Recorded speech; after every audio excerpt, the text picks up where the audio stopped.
Your station, 101 FM, with Saturday Sports Scene.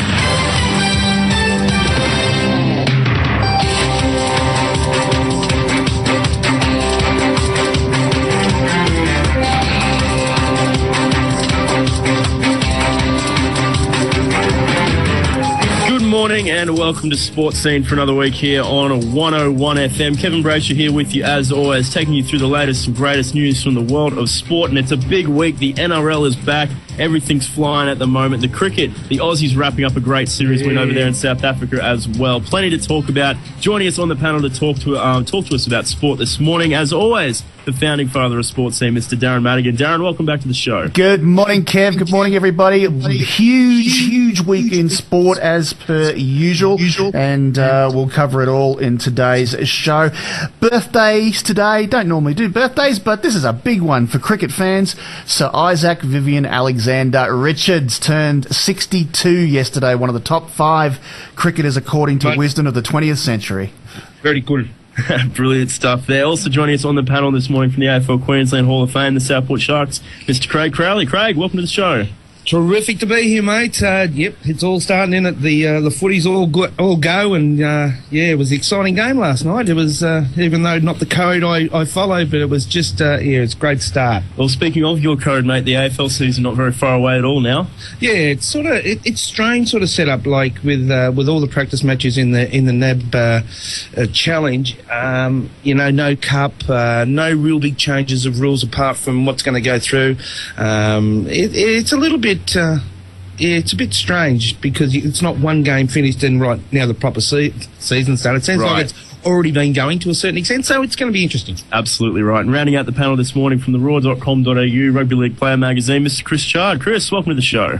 Thanks, mate. The footy's back, and 2 games in, I've screwed myself off, mate. So, look, good to be here. Brilliant stuff. Let's get straight into the results there. We'll start with the NRL round 1. Last night, the Brisbane Broncos, 18-12, they beat Canterbury after being under huge pressure coming into the season after a very poor pre-season from the Broncos, mate. What did you make of their performance last night against the Bulldogs? Yeah, look, a little bit scratchy. Yeah, definitely not 100%. But when you play bad and you still win, that's a good win, isn't it? It certainly is, mate. They really had to graft hard and work hard for it too. They spent pretty much their whole second half defending their line. Yeah, look, I was watching the game and I couldn't help but thinking both these teams don't look like top 8 material just yet. But the good thing for the Broncos is, as I said, they didn't play that well, and they've still got a bit of ironing out to do, and they've still got players like Justin Hodges coming back to give them a bit more strike power out wide. It was interesting, the Ben Barber, Josh Hoffman experiment, in the fact that Josh Hoffman was 5'8" last night, but he played a lot more like a fullback, and Ben Barber was a fullback and played a lot more like a 5'8", being in at second receiver there. So Ben Barber's form would be very pleasing to Coach Griffin. Do you reckon at times Ben Barber got caught out? A few times his cover was great, but there was one time in particular that he was expecting the ball to probably go underneath the post, and he just got across there really late. So did that throw him out a bit? Yeah, look, he just didn't play a lot of football last year, I think, Craig, and I think that come back to bite him a bit at times in defence particularly, but in attack he was set up a couple of tries, he was good with his grubber kicks, good at second receiver, and considering the pressure he was under, and considering that he had both Tony Williams and Frank Pritchard trying to, squash him. I think he put in quite a good effort myself. Absolutely. We'll talk more rugby league in the first hour. The other game that's already been played this week, of course, the season opener, South Sydney 28 defeating the Roosters 8. We'll get onto that in a little bit. Just a short amount of time. In the Super 15 last night, success for both Australian teams. Starting with the Queensland Reds, they claimed a 43-33 win over the Cheetahs in what was a real shootout there. Meanwhile, the Brumbies also got the job done against the Hurricanes 29-21. The big point out of the game last night for the Reds, Quade Cooper became the highest point-scoring Red in the Super Rugby era, going past Elton Flatley. Cooper going to 638 points for the club, so well done there to Quade Cooper. In the cricket during the week, this is the big one for the Aussies. They pulled off a remarkable win in that third test in South Africa to claim a 2-1 win in the series. Ryan Harris was the hero at the end, taking 2 wickets late in the day after South Africa batted valiantly to try and save that test match. It was a wonderful test match, Craig. We'll talk a little bit in a moment, but that's as good as it gets, isn't it? That's a test match. We talk about the shorter form of the game. That was just excitement plus. And, you talk about blocking a ball and holding up an end to be exciting. But it was thrilling. It was great. It was terrific stuff. We'll talk about the cricket after the first break. We'll talk a little bit of cricket. In the A-League last night, just the one game played, Darren. It was at Amy Park. The Melbourne victory, too good for the Central Coast Mariners, a 3-1 win. What did you think of that one? Yeah, well, at the moment the league is really starting to compress, isn't it? Once you get past the first team in the Brisbane Roar, from the Western Sydney Wanderers onwards, it's really compressing down. And Melbourne victory, 3-1 up over the Central Coast Mariners. Probably not an expected result, even though Central Coast have been a bit dodgy up and down lately, but ever since their coach took off to Japan. But 2 goals, a penalty, one early in the match and then one right at the end in the 93rd minute for the Melbourne victory. So they're basically doing the best that they can at the moment. They're sitting in third spot, doing their best they can to shore up their finals position. So we'll have a chat with Marco about that a bit later on the show. We certainly will. And the other point to do with the world of soccer that happened during the week, the Australians, the Socceroos, mate, they went in with a 3-0 lead at halftime against Ecuador there, and they ended up losing 4-3, mate. I know you weren't happy about that performance, but I know that's something we'll talk about a little later with Marco. What do you think, just briefly on that, mate? Oh, mate, what do you say? The word with P comes to mind. There isn't a sport where you should have that sort of lead and then blow it, and that's what it comes down to, and we'll talk with Marco about that. Another story that is breaking too, it's not going to probably happen for a couple of seasons yet, but the legend Francesco Totti may very well end up at the end of his highlight career, like Alessandro Del Piero has in Sydney. He may well end up at the Brisbane Roar, and it's all over News Limited papers at the moment, and that's who Marco works for, so we'll see if he's got the story for us. Absolutely, you'll tell us all about it. I just want to know what Ange said at half time. Oh, it was pathetic, wasn't it? I had a mate who's living in London at the moment. He went along to the game, and I thought they must give him a run at goalkeeper in the second half. Whatever Ange said, he shouldn't say it again at half time. Clearly it didn't work.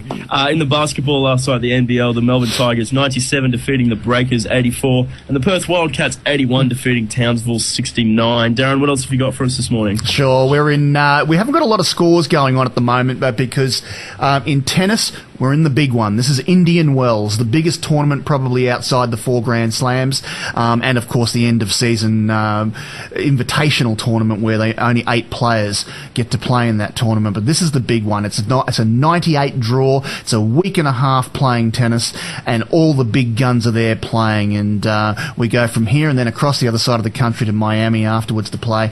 But this is a dual event, men's and women's.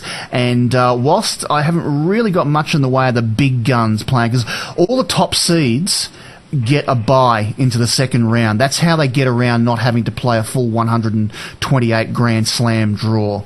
But this is the biggest tournament in the world outside of the 4 Grand Slams. It has the second largest centre court in the world, the Indian Wells Tennis Centre there in Southern California. It is something really, really exciting. It's on the bucket list to do, put it that way, in life if you ever get a chance to get over to see it. So the men and the women are in for this. Rafa Nadal is seeded number 1 for this event. Surprisingly enough, Li Na is actually seeded number 1 for the women's side of the draw as well. So next week we will be well and truly into it, and we'll have some scores with all the big guns having played well and truly into their matches by then.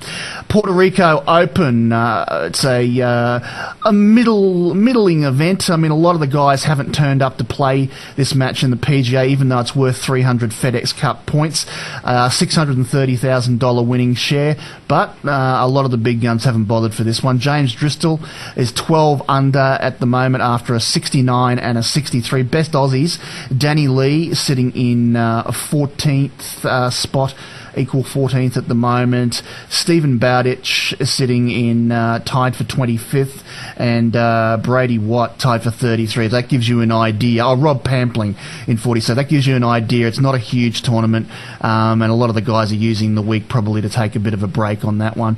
In NASCAR, we are in Las Vegas this week. We're into round 3 already of NASCAR. It's amazing how quickly they get these things underway. Carl Edwards quickest in practice at the moment from Joey Logano and Jimmy Johnson, and just trying to see where Marcus Ambrose is 29th fastest in practice at the moment. They will be in qualifying very, very soon. The World Rally Championship is in Mexico this weekend. They're in the middle of a special stage at the moment, special stage 8. Sebastian Ogier leading that. Unfortunately, I haven't got overall leading results at the moment. I can tell you Chris Atkinson is competing in this event, and he's around about midfield after a pretty full-on day yesterday, but he's still in the rally, and we'll get you more information for that when we talk motorsport a bit later on in the show. Also, MotoGP are on their second test this week. They've just been to Phillip Island recently. This weekend they are in Losail in Qatar, getting ready obviously for the very first race of the season, but also doing testing there at the moment. So we'll give you a bit more information hopefully on that a bit later in the show at the moment. And for your rugby fans, just to follow up on the Six Nations, they play tonight our time, and Italy are at home to England, Wales are at home to Scotland, and France are at home to Ireland. That brings you up to date. Brilliant. Thank you very much for that, Darren. We'll go to a break here on Sports, and when we come back, we're going to talk some cricket. The Aussies, a big win over there in South Africa. Stay with us on 101 FM. To delicious takeaways, you can't go past our sponsor, Steak and Shake, 254 Jacaranda Avenue, Kingston. Taste tempting chicken burger meals, mighty steak burger meals, and crazy kebab meal deals from only $6.99. Check out their special coffee and cake deal. That's any coffee and cake of the day for only $4.50. With free delivery anywhere in Logan City, go where the locals go, to Steak and Shake, 254 Jacaranda Avenue, Kingston, and also 138 Scarborough Street, Southport. With over 53,000 copies distributed every Friday, our sponsor, The Logan Reporter, is keeping the progressive Logan City area up to date with community news. Find pages filled with major issues that affect the community, the latest news, lifestyle and entertainment information, plus motoring and full-colour real estate sections. Check out The Logan Reporter in print weekly, or click onto thereporter.com.au for the latest community news. You. The one who just tossed that cigarette butt out the window of your car. Yeah, you. What? You think that cigarette will go out as soon as it hits the road? Tell me you're not that stupid. Look, too many bushfires start with a match or that bunch of smouldering leaves you just threw out the window. Let's prevent some fires for a change. Don't be a tosser. Use the ashtray in your car. A message from Queensland Fire and Rescue. 101 FM. You're listening to Saturday Sports Scene on your station, 101 FM. Welcome back to Sports Scene here on a 101 FM. Kevin Braysher, Darren Madigan, Chris Chard, Craig Crowley, all here with you. It's time now to talk a bit of cricket. The Aussies wrapping up a great series win over in South Africa during the week. It was a terrific test match in the end. The Aussies winning by 245 runs. It took until the very end of it. It was 2 a.m. in the morning, Australian time, Queensland time, when Ryan Harris took those last 2 wickets. It was brilliant stuff. Craig Crowley, mate, what a series for the Australians there. What a great performance then. They've beaten the number one team in the world on their home turf. Brilliant stuff. Yeah, the thing is, they've won, if you look over at the English Test series, and they've won them in different circumstances all the time, so that makes them more of a complete group, I think. To tough that out, even though it would have been so confronting for them that they just sat there and they just kept, pushing the ball back. They could have easily thrown in the towel, but they kept at the job, and they persisted, and that's a great, attribute. In fact, apart from the fact they can make quick runs and that, they've got a really dangerous bowler, at the end of the day, they can do it anyway, and that's a good thing to have, that they've got enough players, enough confidence in their group to really tough it right to the end. But yeah, look, Harris, what can you say about him? I think he's gone in now to have surgery on his knee.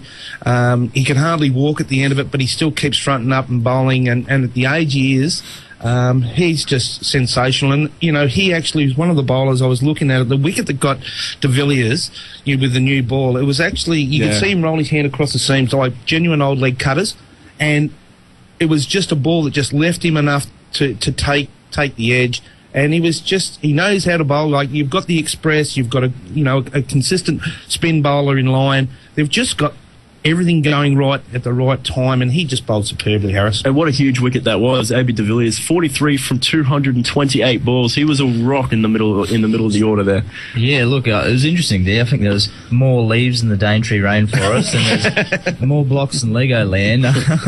But, you know, geez, to get him out, it's... everyone was a little bit concerned because Clark set such a huge target, and you know we had fears that would be a similar thing to a couple of years ago when we couldn't get them all out. But to get them all out like that, I mean, I wish it happened a bit early in the night so I could have seen it. But you know, fantastic. And that's the other thing is. It would have been sitting in the back of their head. They've gone through it at Adelaide. They couldn't get them out. They're thinking, here we go again. And they could have dropped the bundle, but they didn't. They kept at it and at it and at it. And they were determined. And, geez, you know, the elation at the end of it was just sensational. I think more so, yes, they've beaten the number one ranked side in the world. But the fact of the matter is it was a job that had to be done. It was just, you know, for every minute of that test, it had to be done. And I think you could see that more so than actually beating the side, that their side had done it. Collectively. Yeah, absolutely. Darren, Dave Warner picked up player of the series for the Aussies. He picked up man of the match as well. He got centuries in both innings. It was a brilliant performance by him, but really the match was set up by that 161 unbeaten century there from Michael Clarke in the first innings. Where does that rank in Michael Clarke's great innings? It was really brilliant. It's definitely right up there in the top 2 or 3. There's no question about it. I mean, he got beaten up pretty bad by Morkel, and he just kept going and going, and he really did set up that first innings. I mean, Warner scored his 100 in both innings, and you can't take that away from him. But Clarke had to settle everybody down and just take the brunt of what was being thrown at him. And it was just a real guts innings. And I love this term, guys. I mean, I played cricket into my 40s at club level, and I've never heard this term before. Clarke scored his 10th daddy 100. His 10th daddy century. Apparently it's a term that's now being thrown around for scores of 150 or more. Daddy century. I've never heard that before. Like I said, I played into my 40s, and I never ever heard anybody use that on the field. And apparently that's what's being thrown around now. I just love it. His 10th daddy 100. But that is another tribute to him as well. I mean, we often talk about if a guy can score a ton, he should be able to go on with it, just as a guy who scores 50 should go on and score a ton as well in the first place. And Clarke, he scored 10 of his hundreds have been over 150 runs. So that shows the class of the guy. And as we've discussed on this show many times in the past, he just seems to have gotten better as he's been captain.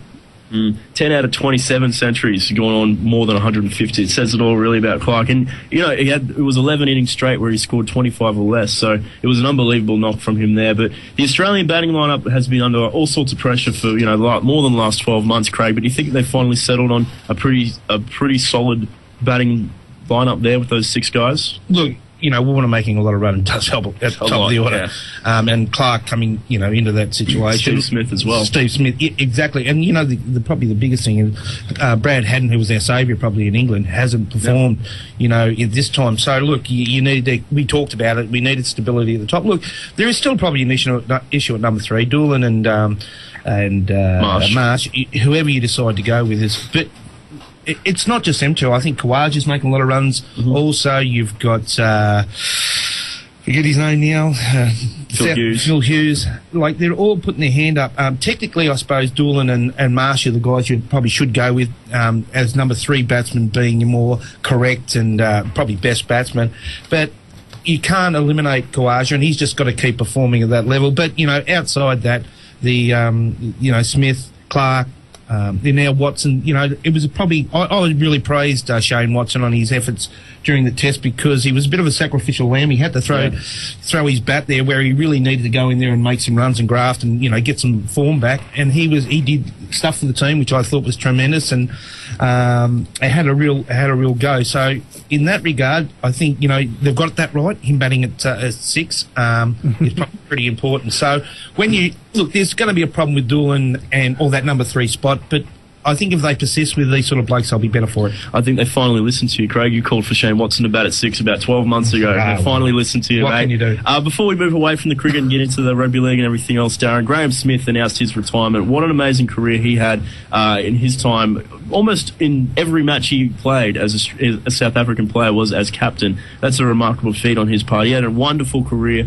and deserves a great send-off. They really have, and I mean they've had some wonderful leaders since they've come back into the fold in the early 90s, and they've needed that. I mean, it's been more than just cricket. Obviously, South Africa entering back into the international realm of sport, and Graham Smith. There's a lot of people saying, and I have to agree, that I don't think we're going to see his like again in terms of the number of games that he captained. I think it's 109 or something Test matches that because you've got to remember he was thrown in the deep end at a very young age. I think he took over from Pollock or somebody like that at a very young age, and he was thrown in amongst it and said, mate, off you go. And he did the job. And, he came into the side, scored huge amounts of runs early on in the piece. Next thing you know, they're throwing the captaincy at him.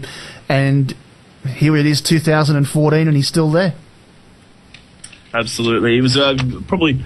You wish you didn't have such a poor series to end it all on, but what a magnificent career Graham Smith had, so congratulations to him, and congratulations to the Australians, a 2-1 series win after a 5-0 Ashes series win there as well. 7 from 8 in Test matches since this summer got underway. So that's South Africa beaten and South Africa B beaten in England. So we should point out too that given the Future Tours program has been thrown out the window over the last few years, and there's talk about who's got power in world cricket now and all that sort of, we can never ever have a situation ever again where 10 matches straight are played against England and then 3 against the number 1 team in the world. That's just silly. Yeah. My question here, Darren, is purely and simply, what are the Australians doing out on the ground? England, they had how many retire?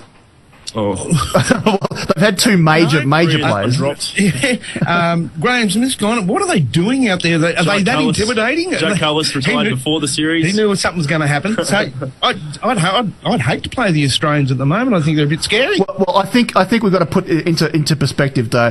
First of all, Cullis is still around. He's playing the shorter forms of the game, and he intends to be there for the World Cup. So that's that. Graham Smith is a completely different... This is personal. Graham Smith has an Irish wife, and he's taken out Irish citizenship, and it looks like he will... that is the way his life is going to go. So with everything that's happened in his personal life, it's almost immoral now that this man will probably settle in Ireland, and that's where he's going to end up. So it's obviously 2 very, very different situations with 2 great champions of South African cricket. Well, all I can say is that if you're playing up against Australia, lock up your senior players, because they're going to end up retiring for one reason or the other. I think India's coming up next in October or whatever it is, so some of them are going to go too. We'll leave it there for now. We're going to go to a break. When we come back, we'll talk some Intrust Super Cup. Stay with us on 101 FM.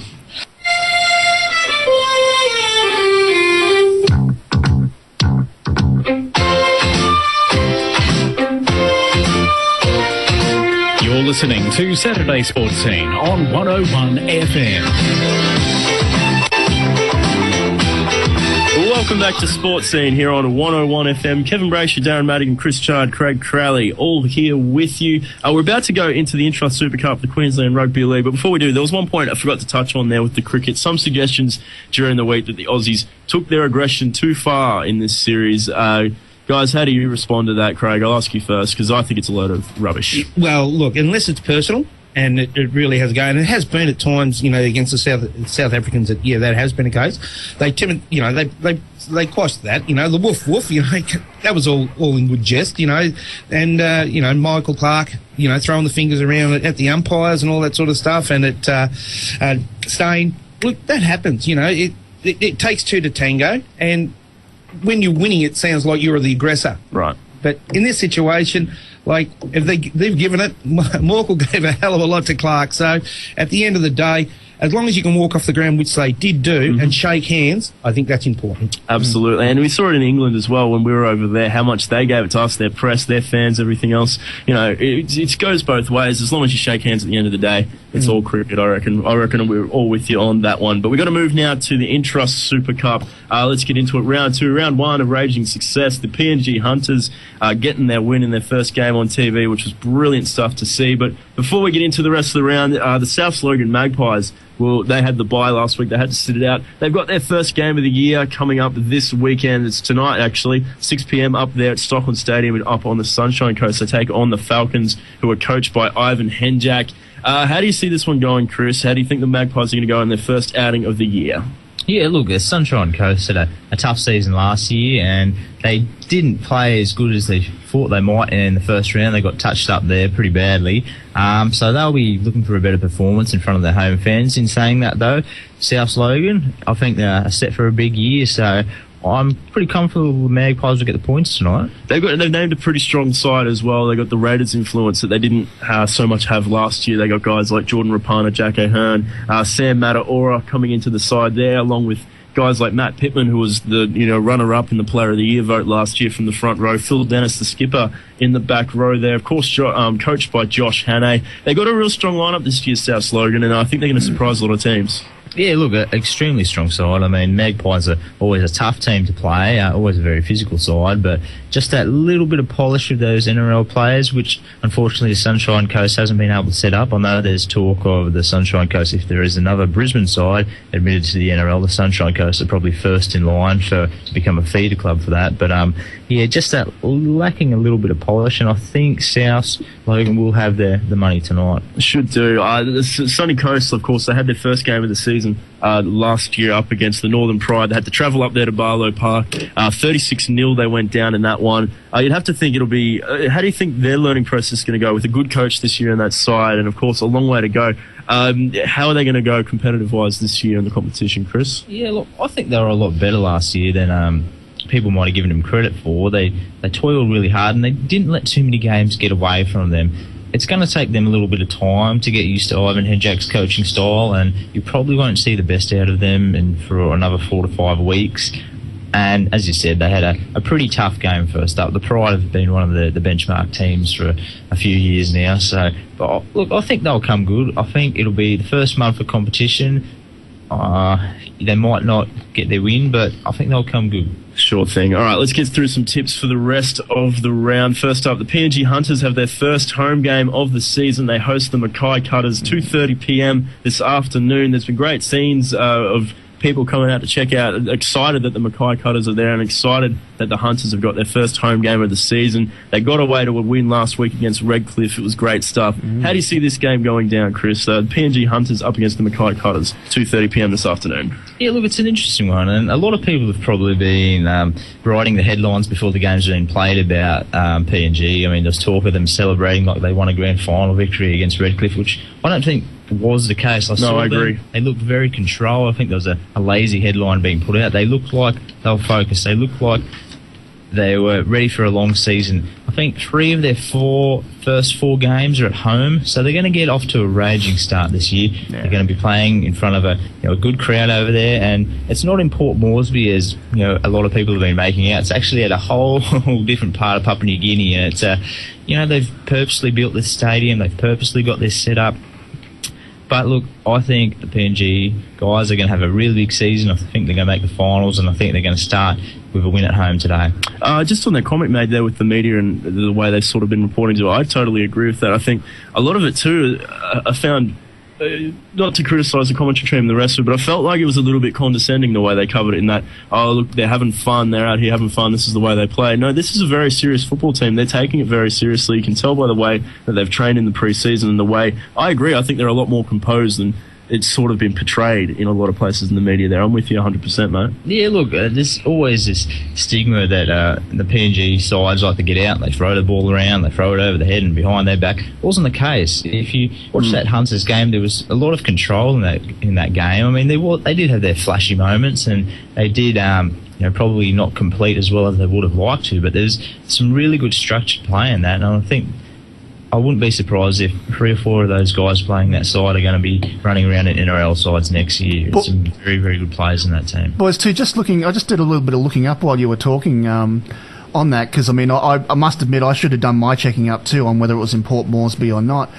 This is actually not even on the mainland. It's actually part of East New Britain, which is one of the larger islands off the coast of Papua New Guinea.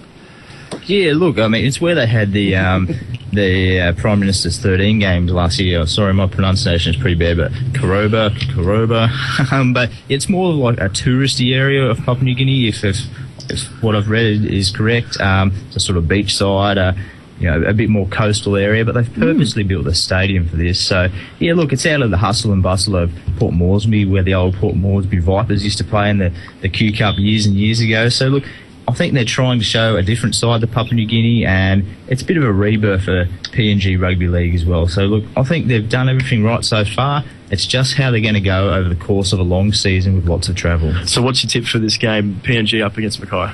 Yeah, I'm going to go PNG.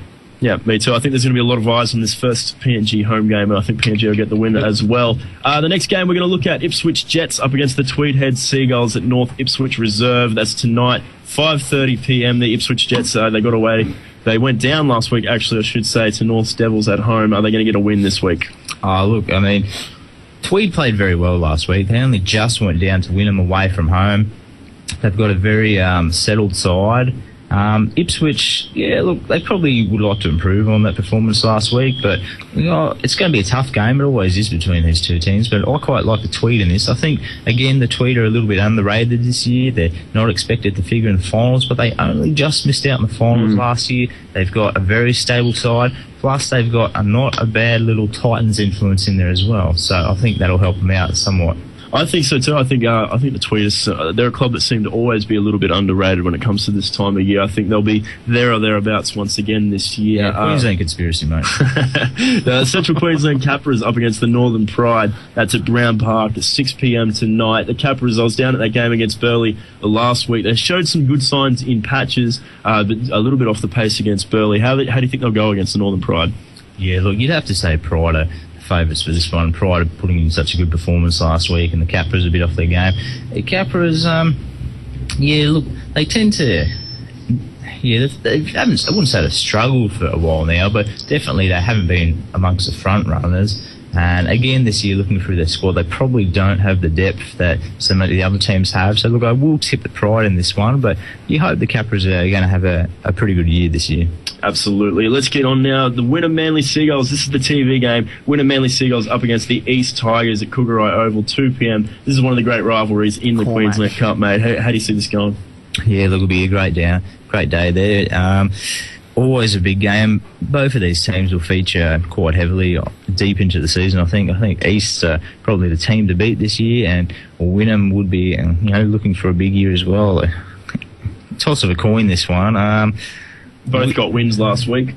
Yeah, look, when in doubt, go to the home side, so I'm going to have to tip Wynnum here, but look, East are a mean-looking team this year, aren't they? Certainly are. It's going to be a good game of football. I lean towards East. I think they'll have a little bit more firepower. The last match of the round, North Devils up against the Burleigh Bears at Bishop Park, 3 p.m. tomorrow afternoon. Jarrell Yalgay will be out there on the wing for the North Devils on his long road to recovery from that horrific injury a couple of years back.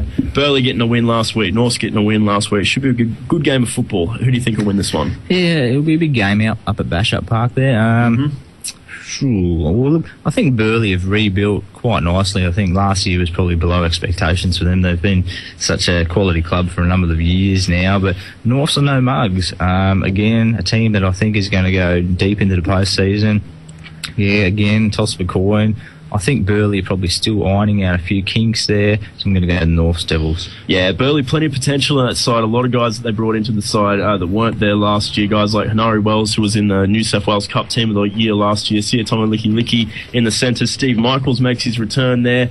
Kana Wang he's a recruit. He was at Ipswich, a young guy. 3 tries on debut for the Bears last week. And a couple of guys you got to keep an eye on. Nafi Seliuwini was absolute dynamite out of dummy half there. I would not be surprised if he ends up in the NRL, even before the end of the season. He was brilliant there. And keep an eye on Marco Ione, who's a Titans contracted player as well, who always wreaks a bit of havoc there for the Burleigh Bears. We'll leave the Q Cup there for the moment. After we come back from the break, we're going to talk some more rugby league. We're going to talk the Brisbane Broncos. We're going to talk South Sydney Rabbitohs getting wins. We're also going to talk about why Queensland didn't get to watch that first game of the season live. So stay with us here on 101 FM. You'll want to kiss the cook for this one. Every Tuesday from 5:30 p.m, our sponsor, the Greenbank RSL's Paddock and Pen in the Medallions restaurant, includes your choice of either an MSA rump steak or crumb chicken breast, chips or salad for just $9.90. And then from 7 p.m, it's Just for Laughs trivia in the Starlight Lounge, hosted by stand-up comedian Mike Van Acker.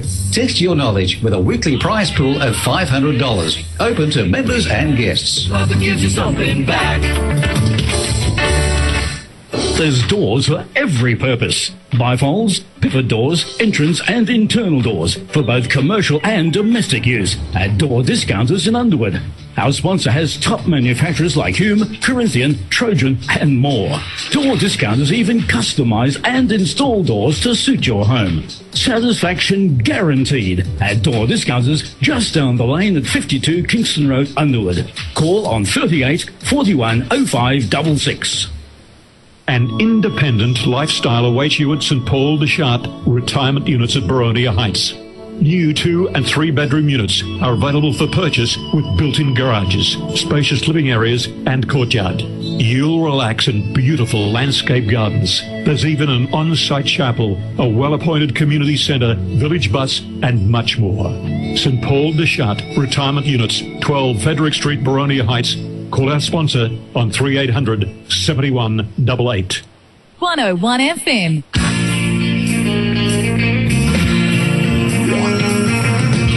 No one told you life was gonna be this way. Job's a joke, approach, sometimes the away.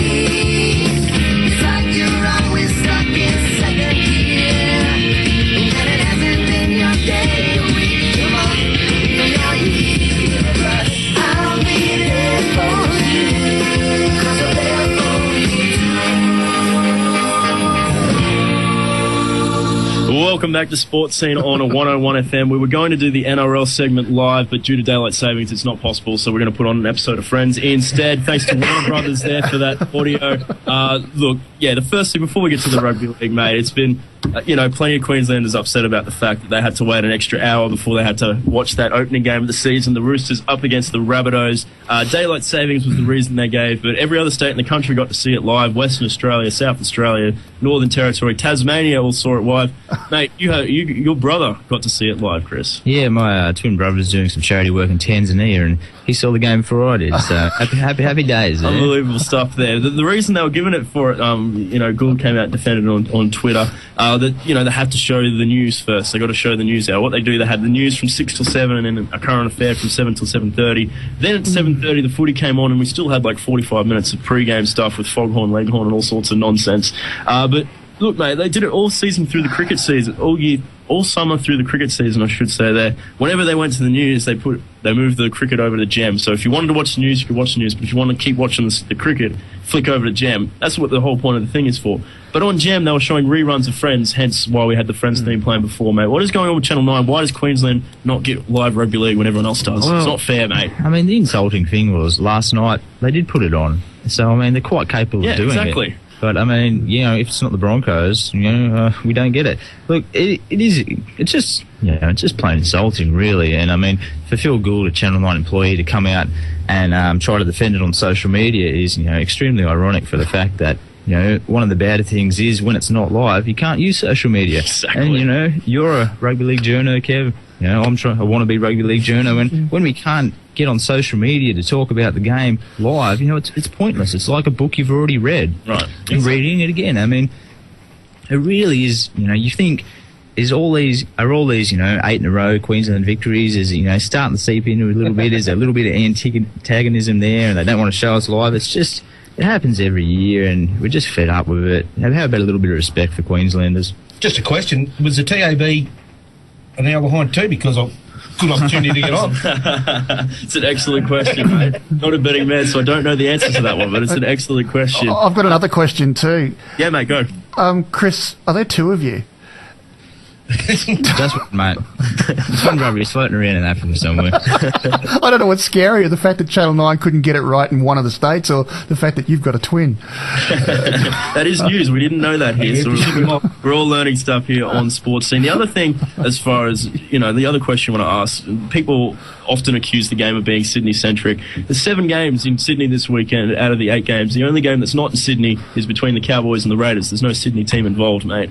What's going on? They only had 18,000 people there last night. Why have 7 games in Sydney in round 1? Yeah, look, and it's come back to bite them in the behind, hasn't it? Because, it does have an influence on crowd figures, because most people only go to 1 game a weekend. Let's say you live in Parramatta. Parramatta play the Warriors at home this weekend. Parramatta, not that far from ANZ Stadium. Neutral fans might have gone, you know what, Parramatta aren't playing at home this weekend. I'm going to go and watch the Rabbitohs Roosters opening game. But they don't. They save their money and they go to the Parramatta game. Most people only go to 1 game a weekend.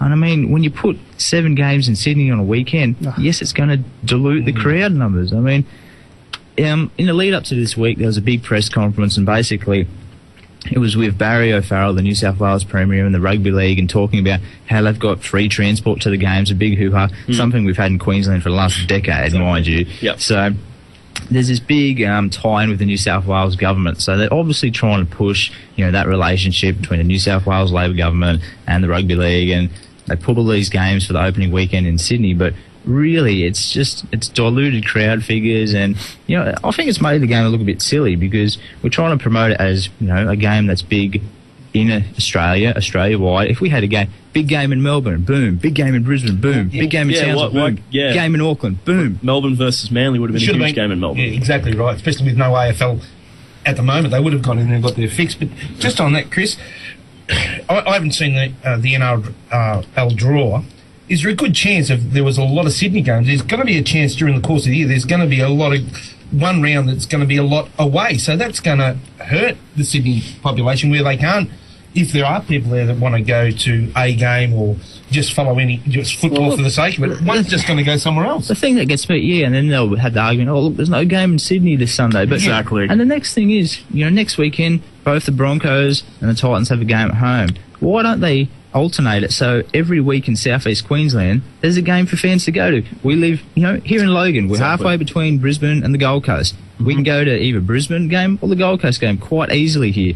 Why don't they put on one weekend, we can go to the Broncos game. Next weekend, we can go to the Titans game. How much money do people have? I don't think they go care. to 5 games on a weekend. Especially when next weekend you got the Broncos up against the Cowboys, and everyone in the southeast corner is going to be wanting to watch that game. Where does that leave the Titans fans? If they, as you say, you got to pick one or the other. Why can't the Titans be at home to the Sharks this I thought weekend? the whole point of getting another team in southeast Queensland was so there was always a game on the weekend for southeast Queensland Rugby League fans to go watch. It's about television, mate. It's about television. It's, I haven't had a chance to look at this weekend's draw yet, but if you take a look, it'd be interesting to see the timing, exactly what time of the day all these games are on, whether any of them clash? No. Okay, so none of them clash. Therefore, if it's all in the same city, it's much easier to get your broadcasting teams around to matches. And I think given that they've paid an incredible amount of money, way more than anyone ever expected Rugby League to ever get for their rights. I think that it just comes down to television, mate. It really does. Why don't we have 7 games in Sydney every week then, if that's the case, mate? I don't know. Because they wouldn't be able to get away with it. There'd be too much of an uproar. I can't wear that argument, mate. They can move 1 or 2. They can move a game to the Gold Coast and put a game in Melbourne. I'm sorry, mate. I can't wear that argument. The television rights are going to be there anyway. They're going to televise a game. It doesn't matter where it is. I'm not saying it's a good thing. I'm not saying it's a good thing. What I'm saying is that's probably why they're doing it. Maybe, yeah. Anyway, we're going to get to happier notes now. Let's talk some footy. That was a bit of getting some stuff off our chest, hopefully on the behalf of other Queenslanders who are frustrated at the moment, the round 1 draw and the rest of it. Let's talk about the Broncos last night, that 18-12 win, mate. Plenty of pressure coming into it. What did you, particularly on Ben Barber, there was a lot of pressure there, and he got booed pretty ferociously by the Bulldog supporters at times. What did you think of his performance and the relationship between himself and Josh Hoffman there in the 1 and 6, which is where all the talk was pre-season. Yeah, look, we talked about it a bit earlier. There's talk that they're going to move between the 6 and 1 and float during the game. Josh Hoffman didn't look like a 5'8" at any stage last night. He sort of looked like a third centre a lot of the game, and then a bit of a floating fullback. I don't think he's going to be the ball player. Barber is a bit of a ball player. He did win a grand final in the New South Wales Cup with the Bankstown Bulls many years ago, playing in the pivot position. So he can play in the halves. Whether they're going to put him up there, though, I think they worry a little bit about his defence. Whether they have a situation where Hoffman plays 5'8" in defence and then fullback and attack, whether they're going to move to something like that. Look, I think they'd be extremely happy with Barber's performance. He definitely performed the best out of the Broncos' new recruits. Poor old Todd Lowry didn't last very long. Todd Owie, they started to call him. He copped the shoulder charge, but it was unfortunately he was defending, so I didn't get the penalty for that. Jeez, that was but look, the Broncos went in with probably their B strength back line, and they still had a win. Bulldogs, for mine, struggle street. Their back line, I know they're missing Inu, but just a lack of spark in attack. And Sam Perrott, safe as a house, but he wasn't last night, but he's pretty safe, but as an attacking weapon, no. Just, Chris, one thing I noticed in the game, the kicking game of the Broncos, I thought it was deplorable. They kicked way too deep. The amount of ball that they got, they took in goal uncontested, whereas against the Bulldogs was a lot. I thought their kicking game was a lot better. Is it an area they need to really work on? Because it just didn't look like there was any pressure put on by the kick. Yeah, look, obviously Peter Wallace did a lot of the kicking last year. I'm a massive Ben Hunt fan, but his kicking game last night was pretty bad. And when they don't have a 5'8" to pass it to do a lot of the kicking, and even McCulloch, McCulloch's not a bad kick. He can grub a kick and pull out the odd one, but they don't have a lot of options for their kick. There's Hunt that's a shoulder load, and they've got to give him a bit more time for his kick. He was getting a lot of balls behind him, I thought, last night. I think him and McCulloch didn't have the best link up, which is strange because they've played a lot of football together, but I think he needs better ball, and Broncos forwards need to be a bit smart how they protect him. I agree. I think they got away with a little bit last night. The Bulldogs certainly, I don't think, were particularly good last night. There'll be a real test for them next week when they take on the Cowboys. We've got to rip through the tips because we're running a little short on time now. But one thing I will ask you about the South Sydney Roosters game, Sonny Bill Williams facing 3 to 4 weeks for a shoulder charge there. What do you think of that, mate? Is that fair? Well, what about Foghorn Leghorn? Doesn't he get a run? No. I was surprised we had Foghorn Leghorn, but no Bugs Bunny for the Rabbitohs. How's that for bias? Normally Freddie Fittler's only the cartoon character who gets a run, but look, Sonny Bill Williams can't help himself, can he? And look, I know we talked about it a lot, but I do miss the shoulder charge, and I think there is a place for it in the top line rugby league, but Sonny Bill Williams, he's not allowed to do them, and he still did one. It was a textbook shoulder charge because there was no arm out. He tucked the arm in and used the shoulder. As I said, poor Sonny can't help himself. He comes back to rugby league, the best exponent of the shoulder charge, and they ban it. So, but it looks like 3 weeks on the sidelines, and he didn't have the best of games. So, hard times for Sonny. That's it. All right, let's get through the rest of the round. The Penrith Panthers up against the Newcastle Knights. It's Sporting Bet Stadium it's called now. It used to be Centrebet. Now it's Sporting Bet Stadium. Penrith at home to Newcastle this afternoon, 3:30 Queensland time. How can you tip that game? It's impossible to tip. It's just, you look at that game, you flip a coin, who's going to turn up? Penrith have got a bit of a new team. Newcastle are sort of, soldiering on. I think the Knights are a tough team, and it might take Penrith a while to gel, so I've got to go Newcastle. One of the great rivalries of the last decade in the NRL, the Manly Seagulls up against the Melbourne Storm. Brookvale Oval, 6 p.m. Queensland time, mate. The Battle of Brookvale, another chapter. Ben Roberts in the halves for Melbourne. This is my lock of the week for Manly. Manly are going to towel them up. I think Melbourne are going to have a slow start to the year. They've got Ben Hampton and Ben Roberts in the halves. It just doesn't look like the Storm for mine. They're going to take a while to click, and Manly have just got a superstar side. Cooper Kroll, does he play? He's not playing today. No, he won't play. There's talk, though, that he might sneak up and get a Guernsey, but you reckon no? Yeah, look, I think, they're focusing on the big picture this year, Storm, and no. But they might, if he sneaks in, they might be a chance. If he doesn't play, I don't think they're a chance. I'm with you on that one, Chris. Cowboys up against the Raiders. The one game not in New South Wales this weekend, 8 p.m. it's got there. Cowboys up against the Raiders, mate. How do you see this one going? Yeah, I think Cowboys are on fire, and I'm not sure about the Raiders yet. It's all going to be about how they click. They play awful in patches in the nines, and the team looks a bit all over the shop. Yeah, look, you can't deny the Cowboys at the moment. They're just so good, and at home they're always pretty hard to beat. So let's hope they get the season off on a good start this year. Sure thing. Dragons up against the Tigers, ANZ Stadium, 2 p.m. Sunday afternoon on the Footy Show. Paul Vaughton said he doesn't think either team can win. What do you think? Yeah, well, I mean, get set for your cutlery drill here. This could be a preview for the spoon, but look, I think the Tigers are going to go a bit better than most people give them credit for this year. I think they've got an extremely smart coach.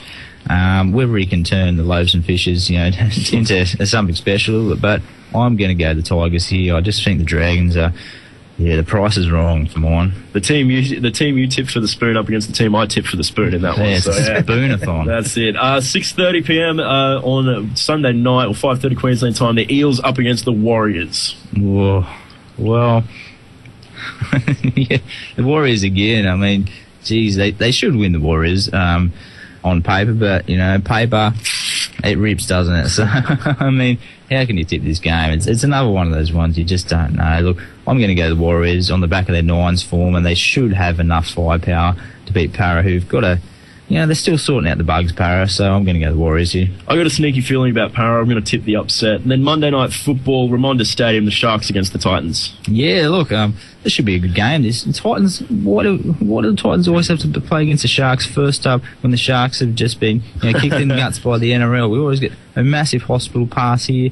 Look, the Sharks are actually, Todd Carney's under a bit of pressure to play, and Jeff Robson, their halfback's out, so the Sharks are, they're struggling for players a bit, and the Titans lineup, it is one of the best lineups I think they can come up with. If they put in Ryan James for Matt White, Ryan James probably being out injured, it's a quality lineup there. It's strong across the park. We've got two quality centres. We've got great looking backs. We've got good halves. I mean, we're missing Shrama, unfortunately, but both Falloons, no Margan. They've got young Paul Carter on the bench. I'm going to tip the upset here. I'm going to go Titans. I lean towards the Titans as well on that one. Luke Douglas, congratulations. He breaks the record for consecutive first-grade games, 195. Has not missed a first-grade game since his debut. Incredible. How do you do that as a front rower? Incredible. I mean, it's running full steam ahead at a pile of bricks. Yeah, it's an incredible feat to him, so congratulations. We've got to leave it there. We're running over time, so we'll take a break here on SportzScene. Stay with us. We'll be back with our AFL season preview after the break. Stay with us. In an ideal world, domestic animals would be fed and watered and treated with warmth and love. In an ideal world, our wildlife would be respected and never slaughtered inhumanely. In an ideal world, cruelty to animals would not exist. In an ideal world, there would be no need for the RSPCA. Every year, RSPCA inspectors investigate more than 48,000 cruelty complaints. Every year, RSPCA shelters accept over 135,000 lost, abandoned, or injured animals from the community. Help the RSPCA defend the defenceless. Call 1-800-803-355. Attention all bowlers, here's your chance to have fun on the green and help a very worthy not-for-profit organisation. On Sunday, April the 6th, the Brain Child Foundation will be holding the Bowling Over Brain Tumours Charity Bowls Day on the Logan City Bowls Club.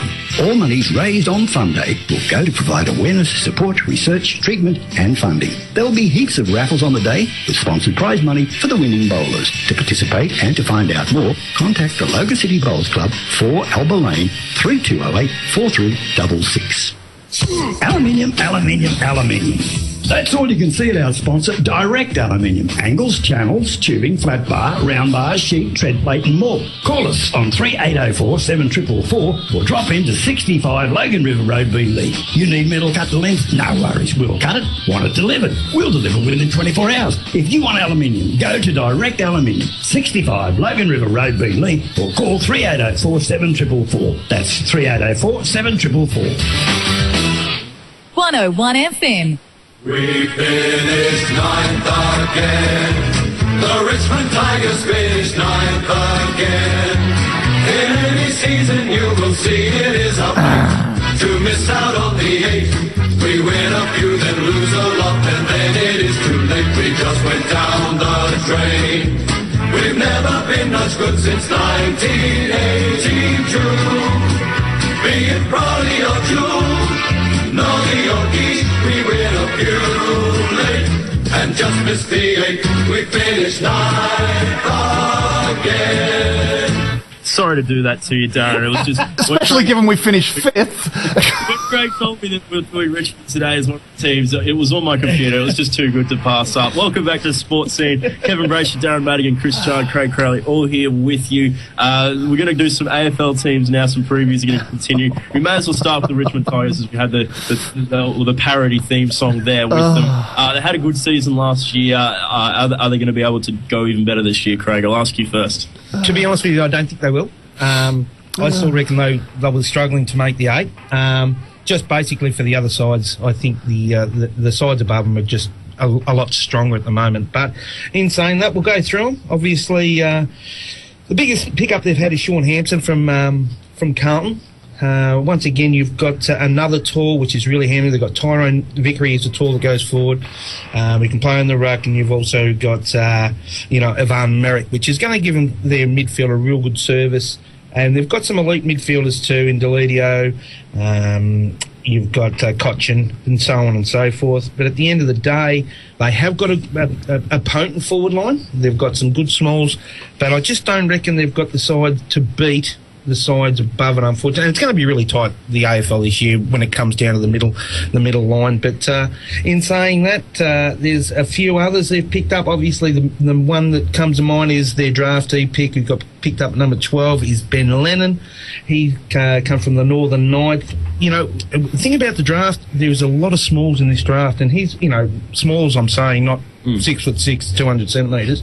He's another 6'2" midfielder, so and slash forward. So he's going to be handy to their group. The thing that concerns me about the recruiting of Sean Hampson, he's an unknown quantity in the way he can take a mark, but when he has a shot on goal, he just blows it all up. So that it's really it's a bit deflating for the side, and it's happened a lot with Carlton last year in the fact that he did take a lot of marks forward but just can't convert. Darren, what are your thoughts on it, mate? Yeah, I think look, we're going to play finals again. I truly believe that, but the thing that concerned me about when we played that first and only final last season is that we came into it with such a huge amount of hype, but we had been backing up that hype up until that point of the season, and then we got knocked off. But we've got a good forward line. We've had a good forward line for a long, long time. We're losing a few players, but then again, some of those players have been delisted for probably the best part of 2 years. So I think it takes 2 years from the drop off the list anyway, if memory serves. I think Ricky Pettard is there as well. He's been elevated actually from the rookie list, which is really pleasing. Yeah, which is good to see there. Marriage is going to be a huge situation. We need to make sure we've got the ruck side of things sorted out. They played Essendon yesterday, and I had that screen just up before we beat them. And where did we go there? There we go, Tigers. We knocked off Essendon. We've got to play the Gold Coast next week. We're one of the early matches in because Essendon get a 2-week break before they play North Melbourne. But we knocked them off last night, 101 to 56 yesterday afternoon at Punt Road in the first match to be played at Punt. There's a lot going on off the field at Richmond at the moment too, and we do talk a lot about if you've got it right off the field, it's much easier to get it right on the field. Yeah. And Richmond are doing that now. They're making money again. Punt Road has had a complete makeover. They played the first match between proper decent opposition football clubs since 1964 there yesterday. They got 2,000 people in to watch the match. Look, I think the good things are happening. I think we're probably another year from being a top 4 side. I want to get the centre of the ground sorted out first. But the front end, we're always capable of scoring decent scores. We can score enough points. It's a matter of making sure the defence and the centre of the ground is right. And Marriage, when he's injured, we don't seem to have much to fall back on. So he's got to recover from that ankle injury. And once he's right, if we've got some backup for him, I think then we can become a top 4 side. All right, Darren, you've got them in your 8. Craig, are they in yours? No, they're not. I reckon, as I said, that group underneath is going to be pretty tight, and I've got them coming about 11th, and anywhere between 8 to 11 is going to be tight. But there's just one thing before we go on to the next one, and this is what we spoke about. You said Darren, they had to get things right offside. And we'll just really touch on this really quickly, is that there's two things. Obviously, the self-imposed media ban on Jack Riewoldt. It's actually attracted more attention on him than always so does. It's ridiculous. Always does. But the thought on Jake King, with his mates that are obviously who are bikies, and it's a real, tender sort of situation. But my only thing is the AFL in a position where they can tell us who we can talk to and who we can't. Fair enough, not go into the rooms, and we understand the situation there. But I still reckon you should be able to talk or be friends with whoever you want outside football. Look, I agree with your sentiment. We didn't get a chance to actually talk about this last year, but what I did want to say at the time was that I would not have been upset if Richmond had ditched Jake. Everything good was happening around the club, you know what I mean? Everything great was happening. The side was going to play finals for the first time in a long time. The club is looking good outside of the field, all that sort of stuff.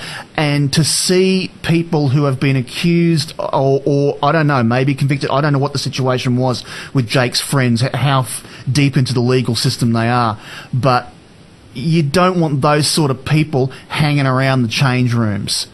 Fair enough. Well, I think we were going to move away from this topic because under the new laws, we might be in trouble. There's too many of us in the room talking about this topic at the same time here. So let's move on now. The Port Power last year, both of you guys tipped them to pick the spoon, and who would have thought the great season they had? Can they replicate that this year and go good again? I reckon they'll get the second year yips, but in saying that, I reckon they'll still be in that 9 to 11 sort of frame.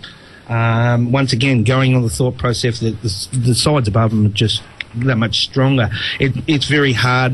Ken Hinkley's gone in and changed the culture of the club, no doubt.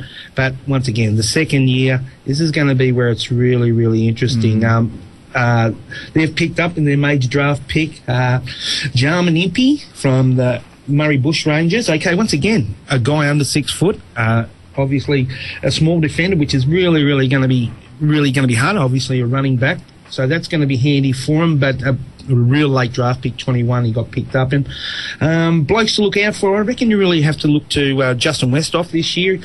Tall, a 200 centimetre mobile forward. He's just shown so much over the years, and you can see in the NAB challenge that he's just starting to come into his own. So he's a player that really needs to stand up for the club. The inclusion of Jared Pollock from the Brisbane Lions and also Matty White, who's a midfielder from Richmond, is a good pickup. There's also talk at the moment, which is really unsettling, is the fact that Ollie Wines, he's been banded around as a free agent, to Carlton is one of the clubs that are showing interest, and there's a real lot of interest there from other clubs. So that's a bit unsettling for the group. So hopefully they'll be all right. Look, once again, going to be very hard to make him come up. Jay Schultz having an injury a couple of weeks ago. If he comes up well, he'll be good for the group.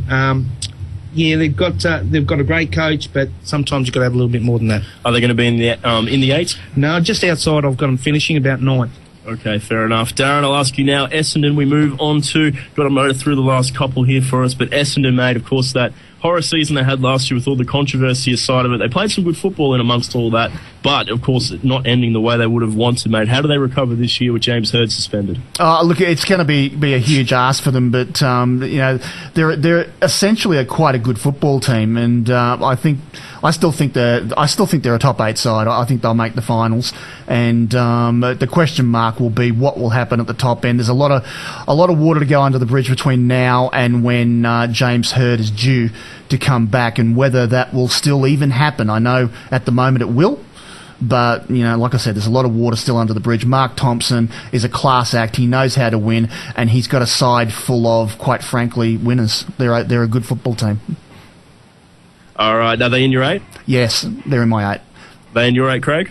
Darren, no disrespect, mate. I can't see how you can get all these sides in the 8s when you look at all the groups. But anyway, in saying that, no, I haven't got Essendon. I reckon it's just too much drama for them at the moment. All right, the last one we're going to talk about today, Freo. We didn't play the song. We could have. We might save it until next time we have Ethan on the show. But Fremantle, mate, they made it all the way to the prelim final last year. Oh, they made it to the grand final, I should say, didn't they, last year? Yep, they did. Of course. They certainly did. Sorry. Can they go one better this year? I don't think they can, but they will be prominent, no doubt. They'll to my way, I think they'll finish third. They'll be in the top four, no doubt, because basically the players that they've lost and delisted are just not significant. So they've kept their group together, and that's the most important thing about any side when you're in this at this level. They picked up Colin Sylvia from Melbourne, which is once again probably much maligned at Melbourne. Couldn't get his head around a lot of stuff, so hopefully Ross Lyon can get his mind right, get him out of the hustle bustle of Victoria and just get him over to Western Australia. It'll be a bonus one.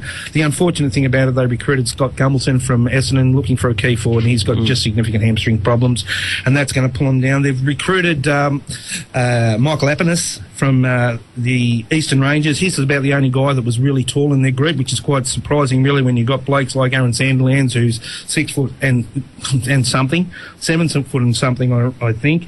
They've got another ruckman, so whether they're putting a thing in place for when these guys go, I don't know. But yeah, he's been drafted to them. He'll be obviously an asset when these guys, and there was a situation last year where Aaron Sandlands was down quite a bit, so he might get his chance. At the end of the day, I think they'll be significant. They'll be battling there and thereabouts for the premiership once again.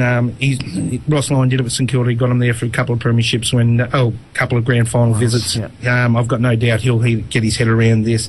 They're a pretty, really relentless sort of group. They've got a great defensive mind. As I said, they try to get Gombler and get them some forward. Some go forward, but at the end of the day, they'll still be looking at Pavlich to kick all their goals. So look, they'll be thereabouts. Whether they can get a forward attack that's strong, that'll be the question. In the eight? Oh yeah, no, in the top four. No sure. Darren? Yeah, Lions signed a contract extension during the week too for another couple of years. I think end of 2017, something like that. The only thing I don't like about Freo, despite how well they went last year, is the reliance on Sandilands and especially Pavlich. They've got to start getting a bit more backup for those guys. Sure thing. All right, we've got to leave it there now. We'll take a break here on SportzScene. Stay with us. We'll be back right after the break. Stay with us on 101 FM. 101 FM, Kevin Braysher, Darren Madigan, Chris Chard, Craig Crowley, all here with you. And joining us on the phone now, it's been a few weeks since we had you on, but from the Logan Thunder, good friend of the show, Mr. Jason Chaney. Jason, welcome back to SportzScene. Morning all, how's everyone? It's all well, mate. It's great to have you back on the show. The WNBL Grand Final is, of course, tomorrow afternoon, mate. Exciting times for the competition. Yeah, it is. It's I don't know if you guys have caught much of the other finals games, but they've been really good games. I think it's, for basketball, number one, and, for women's basketball, number two, it's always good to have good spectacle. So, I just hope tomorrow's a close game, and maybe we go to overtime. And everything hinges on this last game, so that's all I ask. It's not a blowout. Absolutely. It's Bendigo up against Townsville, Darren. It should be a good game. Should be fantastic, and the Fire, obviously Queenslanders getting right behind them. There's a lot of talk about it up this way at the moment. Good morning, Jason, and great news tomorrow. ABC One have decided at 2 o'clock Queensland time tomorrow afternoon they will televise the match. So the match will be on TV from 2 p.m. Queensland time on ABC's main channel, ABC One, Bendigo versus Townsville. Jace, what are your thoughts on the match in terms of the key players, key matchups? Yeah, look, obviously Susie Bakovic for Townsville's a massive one. She's a reigning MVP. She's a 3-time MVP. She's huge. She everyone knows what she's going to do. She's going to go to a left hand, but she's still so very difficult to stop. She's averaging 20 points a game, so I think she's going to be big for them. And inside for Bendigo, the centre for Bendigo, Gabe Richards, who's had an exceptional year again. She's just so methodical in the way she goes about it. And so I think they're two big matchups.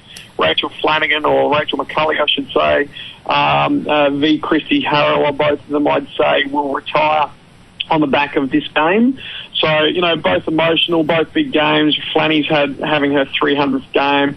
I think that's a huge matchup. But I think the big one that people will forget is Kelsey Griffin. I think she'll be a bit of an X factor for Bendigo in this game, and it'll be interesting to see how and who stops Kelsey Griffin from Townsville. With the match being televised into Queensland Live, how do you think that will help you guys as well at the Logan Thunder in terms of profile of women's basketball across Queensland and getting sponsors and everything for next year? Yeah, look, I think it does help immensely. I think, I think we've got to be honest with ourselves and say we're probably preaching to the converted when I don't think the random, Joe Bloggs who watches footy on a Saturday afternoon is going to turn it on and go, gee whiskers, the grand final of the WNBL's on. But look, I think any sort of live coverage, any sort of TV coverage, it obviously helps grow the brand. It obviously helps grow when you're talking to sponsors, to give them the ability to say, look, you put your hand in your pocket and we can actually help you in terms of growing your brand through these mediums. So, yeah, look, I think it's very important. Fair enough. I'd like to see people watching, because I do think the girls down through the years have probably shown themselves to actually be better shooters than the men, because the men play obviously a different style of game, don't they? It's much more on the boards, underneath the rim a lot more, whereas the girls have to shoot a lot more from out near the perimeter. Yeah, it is different. I stayed up late last night and watched Perth play Townsville. And it was just, I think our game is a little bit over officiated and it's too stop-start. But it was just a really good game to watch them get up and down the floor. And, it had a bit of both. It had some great shooting from outside, it had a couple of dunks and had some banging and bodies. But you're right, I think the women, they tend to play a little bit more outside. But in saying that, you've got probably two of the best centres in the competition in Gabe Richards and Susie Bakovich who can do the job inside for both teams. Fair enough. Who's going to win? Oh, it's funny. I knew you'd ask me that this morning. I was thinking, God, Dan will ask me this. And 1 minute I'm thinking, I think Townsville are an exceptionally good team. The shuffle offence that they've been running they've gotten better at that over the season. So, they've got great players. They've got good experience, good leadership. And they've beaten Bendigo twice this year. So they know how to crack Bendigo. But in front of a sellout crowd in Bendigo with, Christie's last game, they're a fairly balanced team. I think it's going to be exceptionally close. And I almost was going to say to you then, I'm going to tip Bendigo, but look, I reckon, flip a coin, to be honest with you. Fair enough. All right. As far as report cards go for this year, the Logan Thunder. How would you mark yourself for this season? Yeah, look, 7-17. Obviously, I got a heap of excuses around why we didn't do well and what we needed to do better. But 7-17 is pretty brutal. It's black and white, and it's not a great season for us. So we've got a lot of work to do, off court and on. Obviously, we got to the point last year where we got ourselves into financial difficulty, and I'm working at the moment on a long-term solution and strategy around how we make sure that this program has longevity for the next 5 and 10 years, and we get back to the focus of the community, making sure that we're bringing in young girls who want to become leaders and they want to become better basketballers and they want to get find a career after basketball. So we've got to really work on how we work on that, and we're looking at how we partner with probably Griffith University or someone like that to make that happen. So we've got a lot of work to do both on and off court to get better. We're too small this year. There's no surprise that when teams look at us and you just bang the ball inside and you're going to get points. So we're poor there. Defensively, I thought we were average.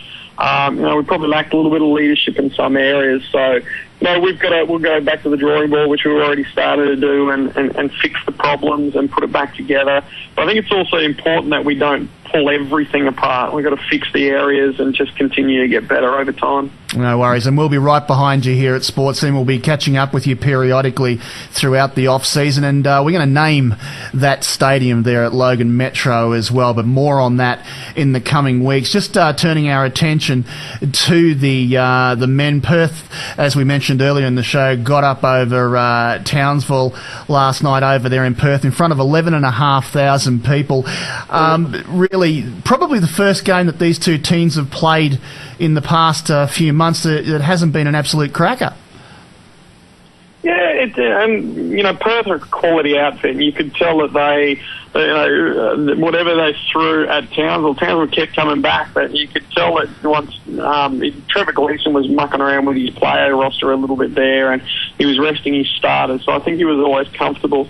But when Perth put their foot down, they blew it out to 14 or something, and Townsville dug deep again. But you knew Perth were always in control. But as I said earlier, I thought for 3.5 quarters it was a really good game of basketball. It got a bit sloppy in the fourth quarter, but really entertaining. It was obviously good to see 11,500 people over there in Perth watching the game. And once again, it's just like you said, it wasn't a close game, but it was a very good game. It was a good spectacle to watch. Yeah, tough one for Townsville this weekend. They play the big long road trip. They've just played Perth. Tonight they play Adelaide. The 36ers over there in Adelaide tonight at 7:30 their time. What are your thoughts on that one? We do it in the women's league. We do that doomsday dollar where you go Adelaide, Perth, or Perth, Adelaide, and man, it's hard. It is. It doesn't matter. You get up, and because there's a few hours difference, it's the longest day in history. So very difficult as a coach to get your team, prepared correct. That's tough. And obviously Adelaide at home are very good. They'll probably have 5,000 people to that game at Adelaide Stadium there. So well coached by Joey Wright, sitting second on the ladder, and that's no fluke. So I think it'll be pretty tough for Townsville with tired legs. All right, only a couple of rounds left to go. A tough one for Cairns. They've got to travel to Wollongong.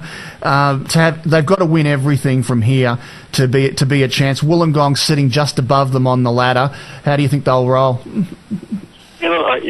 I love Cairns because half the kids I shouldn't say half the kids, half the guys in Cairns I've coached at some stage. So, I think it's good to see that they've got a real local feel. A whole heap of Queenslanders, having a go there. And I think on any given day they can do well. But I'm a big believer of momentum, and I think Townsville Fire have shown momentum throughout this. They started the year at 4-4, and they've just gotten better over time. And I think Wollongong have got really good momentum. They didn't drop a game in February. Sure. Well coached by Gordy McLeod, and they've got a couple of Queenslanders in their group as well. And I think, I think Wollongong are probably going to be too strong for Cairns, and Cairns will have to just regroup for next year. Yeah, Jamar Wilson's been amazing. I think he scored what was close to being, the season's first triple-double last weekend, and it was just he's just absolutely on fire. He could end up being the difference down there, I think, but yeah, I'm with you. The Wollongong are very, very strong, obviously, at home, and they're just above them on the ladder. Melbourne and Sydney, the derby to finish off the round tomorrow at 1 p.m. their time down there. Yeah, Sydney are pretty tough. They're, Heel has brought in a few extra players who are all of quality, but I think they're probably a team of the future there. I think next year, if they can keep that group together, they'll be very, very tough. I think they're just still trying to work each other out as a team. So, Melbourne at home, like you say, it's a bit of a derby. They're always tough and close encounters. My gut says probably, Sydney, but I'd like to think that Melbourne can get a W there. Yep, fair enough. All right, let's take a look at the ladder before we go. Perth, Adelaide, they really have dominated the season. Melbourne, Sydney, Wollongong, Cairns, New Zealand Breakers, the three-time defending champions. It's not going to happen this year. And Townsville rounding out the competition. Mate, thanks so much for joining us. And as I said, we will be catching up with you periodically during the off-season, and we're going to name that stadium, damn it. So thanks for... I think I mentioned to you the other day, Darren, the girls and I, we've during the season, we've got a few funny names that they probably don't suit it very well. Fair enough. Kevin. Brilliant stuff. Thanks a lot, Jason. We'll catch you up next time, mate. Again, thank you very much for being with us all season, mate. We appreciate all your time. Pleasure, guys. Thanks as always for your support. We'll talk to you soon. Absolutely, mate. Thank you. We'll take a break here on SportzScene. Stay with us. We'll be right back. Again, welcome to the show.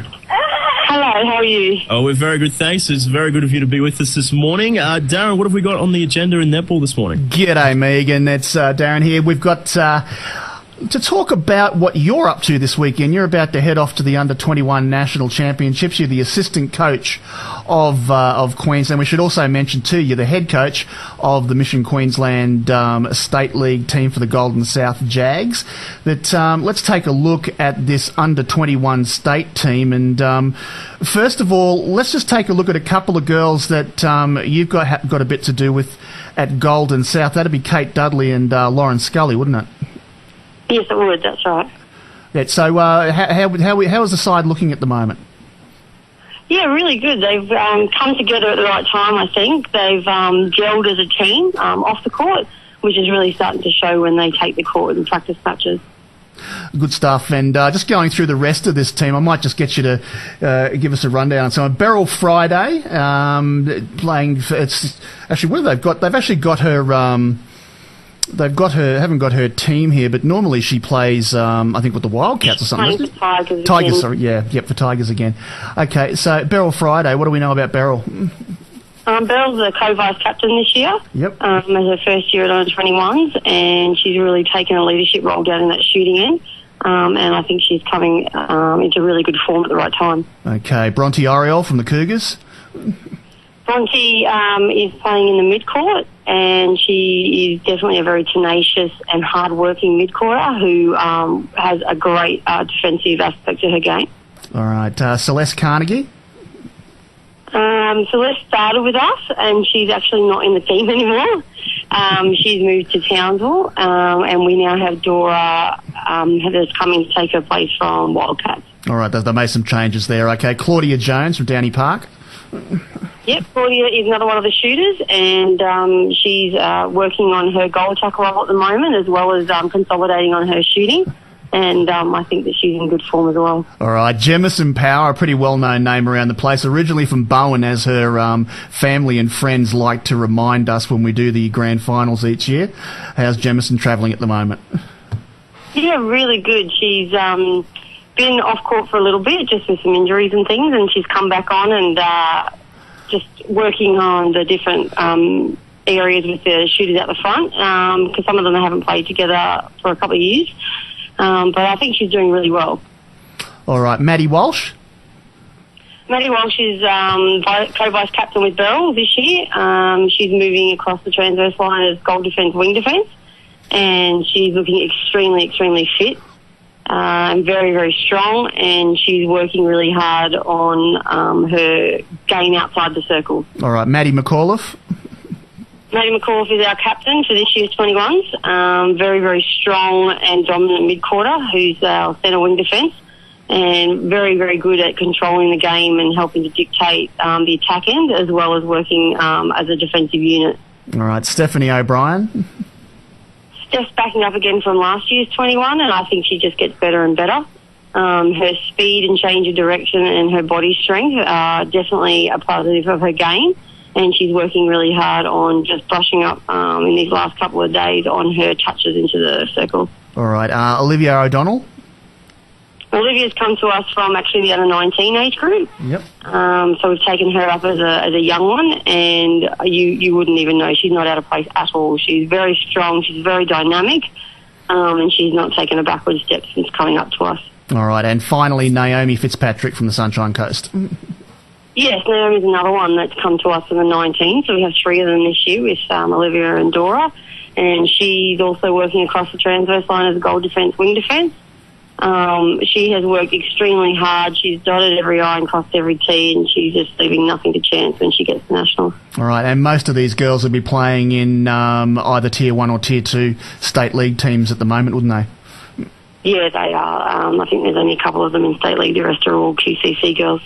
Fantastic. All right, Jenny Brazel is the coach. You're the assistant coach. Cheryl Scott's the manager. How are you looking at for the team as far as the championship's concerned? You've had a bit to do with rep teams down through the years. As far as this championships are concerned, this is the big one just outside the Opens, isn't it? So yeah, it is.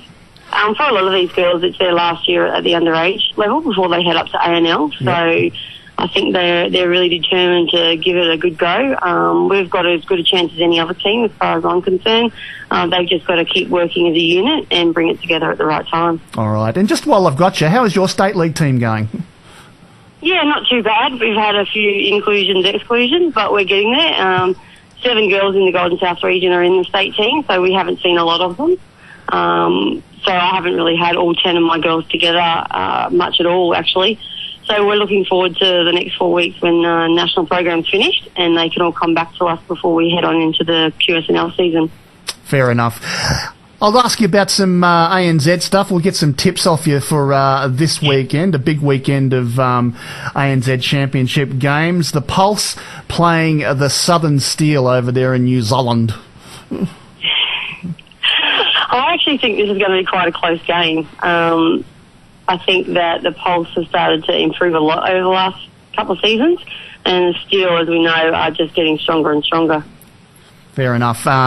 West Coast Fever playing the Melbourne Vixens. I'm tipping this to be, even though it's not the grand final replay, I'm tipping this to be the match of the round. I actually agree with that. I think it's going to be a lot closer than we think. West Coast just need to make sure that they can hold on for more than half a game. They seem to come out of block firing and having a fantastic first half, but it's just backing up that second end. Fair enough. Grand final replay. The Mission Queensland Firebirds up against the Adelaide Thunderbirds. Brisbane Convention Centre tomorrow afternoon at 1:18. It's going to be a good game. But I actually think that the Thunderbirds, having lost a few players, that the Firebirds are looking stronger, particularly after last week's round. I think the Thunderbirds are very lucky to hold on and come away with that 1 point win, but I think the Firebirds have got some strength, particularly with McMiniman back in that defensive line. Yeah, fair enough. And we should mention too that West Coast Fever Melbourne Vixens game will actually be the free-to-air television game on SBS 2 as well tomorrow. The Tactics play the New South Wales Swifts over in New Zealand. I think the Swifts will take this one. I think they've got some really good young players coming through. As we know, Gretel Tippett's gone down there from here in Queensland, and they've got a bit of a rebuild phase happening, but I think they can't be underestimated. Fair enough. And the Northern Mystics up against their old foes, the Magic. Yeah, I'm not really sure about that one, actually. Magic had a good win last week. Mystics didn't, but I think it might be tighter than people think, but I think Magic will come away with it in the end. They're not the two teams they once were, are they? I mean, obviously with big stars gone. Over to the Magic, so there'll be a touch of Aussie style coming into their play by the end of the season, I'm sure. Yeah, and a bit of talk during the week too that the New Zealand coaches and the New Zealand players may not have been match fit. No, I wouldn't be surprised. It's I think everyone takes it differently, but I think Julie's very much on the ball and she'll know exactly what game plan she's working to. Yep, fair enough. Megan, thank you so much for joining us. Good luck with the girls at the National Championships, and obviously we'll be catching up with you during the year to talk to you about your Golden South team as well. So, but good luck with the National Championships and go Queensland. Thank you very much, guys. Bye-bye. Brilliant stuff. Thanks a lot, Megan. We'll take a break here on Sports Scene. Stay with us. We'll be right back shortly. 101 FM. You're listening to Saturday Sports Scene on the voice of Logan City, 101 FM. Welcome back to Sports Scene here on a 101 FM. Kevin Braysher, Darren Madigan, Chris Chard, Craig Crowley, all here with you. And now joining us on the line to talk us through the world of football from the Courier Mail, Mr. Marco Monteverdi. Marco, welcome back to Sports Scene. G'day guys, how are you? We're very good, thanks, mate. We weren't so good earlier in the week, though, when the Aussies, the Socceroos over there in London, went down to Ecuador 4-3. They led 3-0 at half-time, but they ended up dropping that game there and put a positive spin on it, saying the end result was not the one we wanted, but it was definitely a step in the right direction. Marco, what was your read on the situation there over in London? Oh, mate, definitely the first half, plenty of encouraging signs. Australia played out from the back and caught Ecuador a bit by surprise, who perhaps maybe underestimated Australia. Then second half, I think Ecuador woke up and then, of course, Australia had the goalkeeper sent off, sort of down to 10 men. And I don't know, we didn't shut down the game. And I guess Ange, as Ange said, they played the way for at least a first half the way he wanted them to play, and he's very sort of positive coach in terms of even when you're leading and and try and keep playing. But then I think maybe sort of went too far and trying to play out from the back all the time and we say our man down, and as you saw from the last goal where Alex Wilkinson's just lost the ball, they could have just cleared it. So I guess a few lessons learned, maybe a few few answers in terms of the final World Cup squad, but also a few more questions that still need to be answered. Do you agree with this sentiment that it was a step in the right direction heading towards the World Cup? Attacking wise, yeah. I mean, like Australia haven't always had a record of scoring, being able to score heaps of goals. So scoring three in fairly quick fashion was pretty good. But I mean, there's the argument about sort of defensively that we're a bit inexperienced. But I mean, I don't want to see Ange now suddenly, calling back a couple of older blokes just because of one result. I think he should stick with these younger guys. It'll be better for that experience. Yeah, Marco, it's a situation like I'm probably the same as Ange in the fact that if we'd gone through the game and lost it probably 1-0, and we would have looked around and said, that's a competitive loss, or that was not a bad situation leading into the World Cup. The fact is we got 3 goals up. Now the attacking side of it, that is a bonus, and as Tim Cahill said, it's probably the best football he's seen the Australians play at any given time. So what it does, it gives them something to work on in the fact of their defence. If they go into a game, like I said, if they win 1-0 or lose 1-0, okay, they think collectively they did all right. They only leaked 1 goal out, we haven't got much to work on. But the fact is now they know where their weakness is. They work on that. They get that strong with the group they've got because they know they've got the scoring power to win games. Definitely, mate. I know. Exactly. I just wish there was a few more games for them to work on rather than just that farewell game and that game or two before the World Cup Wednesday there. But Ange will get him in camp, and definitely, as you said, with our attack, there's plenty of positive signs. With Cahill, with the experience and all the younger guys feeding him, and then just at the back. But blokes like Curtis Good and Spranovic, they'll be better for that game, and I'm just hoping that Ange sticks with them, which I'm pretty sure he will, because I think he's drawn a line in the sand fairly early. Darren, we've been putting the positive spin on it here so far. I know you were a little less positive with the result yourself. Hey, give us your thoughts on it. Yeah, well, look, I see where the boys are coming from with the attacking side of things. But I don't necessarily think that we've had too many problems in the striking department down through the years. We've had a lot of big names that have been quite capable. But what concerns me is we let a 3-goal lead go. And no matter how much spin gets put on it by Ange and everyone, but we still let a 3-goal lead go. And you shouldn't do that against Brazil, let alone Ecuador.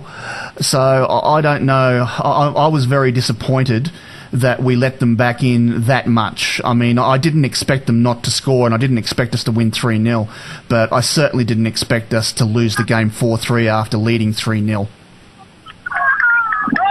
Yeah, I guess, mate, I know what you're saying there as well. You never expect to lose a game when you're leading 3-0. So it's probably a lesson for Ange as well in terms of closing down a game. And even though Australia only had 10 men, you think he could have been maybe a bit more sort of cautious. But I guess that's why he coaches. Yeah, do you think possibly, without Lucas Neal and that sort of thing, that some experience down in the defensive end, it might have been different?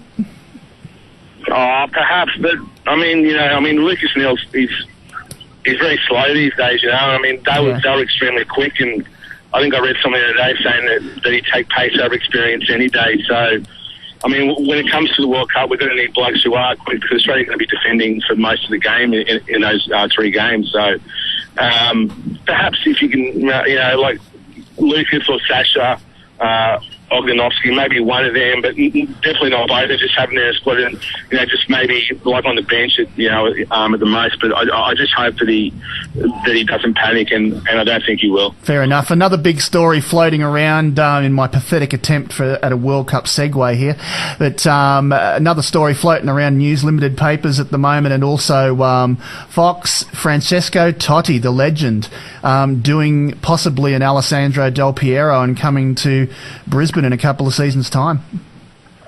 No, mate, that's not going to happen. On that story today, basically, I spoke to the Raw chairman last night in Europe, and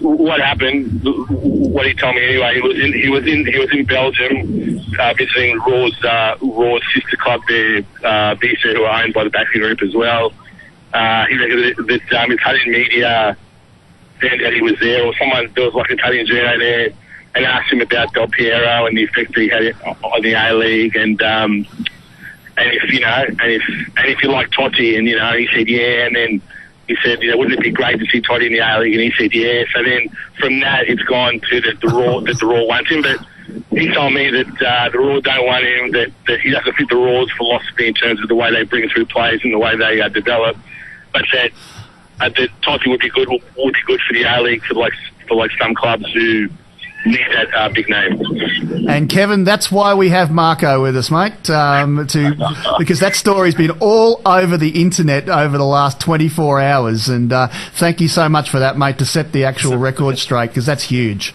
That's exactly right. That's what you're here for, Marco. Before we move away from the international stuff, I just wanted to point out something Craig brought to my attention just before there. Timmy Cahill is now the top goal scorer for Australia in international football. Made a comment on the continued good form of Tim Cahill for the Socceroos. Yeah, mate. He's I thought a couple of years ago he might have been on the last legs, but the move to America has really freshened him up. He doesn't play as many games. He's probably the standard isn't as high, but he's playing every week. He's scoring over there, and he's got this role in this team now. As we were saying before, this team's got heaps of younger guys. He's the sort of leader, not in terms of the captaincy, but sort of almost a spiritual leader. And if you can find him up front, he's going to, especially with his headers, he's a demon. So well done to him. And you can see that he's got that record, and for like a long part of his career, he was playing as a midfielder rather than a striker. So it's a great effort. Yep. Yeah. No better place to break that great Australian record than Millwall on a Wednesday night in the middle of winter in England, I think. Well, it's where his big-time career started too, isn't it? He started at Muscat and played over 100 games at Millwall, I think, before he moved over to Everton. But, mate, just getting on to the A-League, the ladder at the moment, before we go on to the games, because I want to talk about the compression here. Brisbane Roar, Western Sydney Wanderers. Brisbane Roar are well ahead. They're 7 points ahead. But Western Sydney Wanderers on 34 points, right the way through to the Newcastle Jets on 26, 3 from the bottom. There's a huge compression there of teams. It's such a close league now. It is. These teams at the bottom are winning games, and teams are beating each other every week. Different teams. So, like you said, apart from the Raw, it's very close. And I mean, I guess that's look, I'm not the biggest fan of having 6 teams making the semi-finals in a 10-team comp, but I guess it keeps everyone interested, and everyone can make it. Oh, perhaps not Perth, but I guess mathematically they're still a chance. But the other 9 teams have all got plenty to play for. Brilliant stuff. Look, you listen to Sports Scene here on a 101 FM. It's 10 minutes to 10. The next Fresh News update coming up at the top of the hour. Kevin Braysher, Chris Chard, Craig Crowley, Darren Madigan, all here with you. Marco Monteverdi from the Courier Mail is on the phone with us. We're talking through the world of football. Let's get to the A-League now. One game already played in this round. This is the 22nd round of the A-League. Melbourne victory last night, 3-1 over the Central Coast Mariners. Marco, your thoughts on that game? Yeah, mate. I mean, I was actually smashed last week in the Melbourne derby. I was expecting a bit of a response, and they did provide it. The Mariners, I guess, they're not the team that they once were. Like, I know they beat Sydney last week, but they have been in a bit of a poor run. And in Melbourne, I think it wasn't that much of a surprise, really. And I mean, the victory, they've got heaps of match winners in that team, but they've also had defensive problems, and still even they haven't got the goalkeeper situation sorted out. So, but they're good enough for those one-off wins like that. Sure thing, mate. Well, let's get through some tips for the rest of the round now. The Newcastle Jets at home at Hunter Stadium taking on the Melbourne Heart. That'll be 4:30 this afternoon, Queensland time. Yeah, mate, hard on a roll. I think they'll win over there.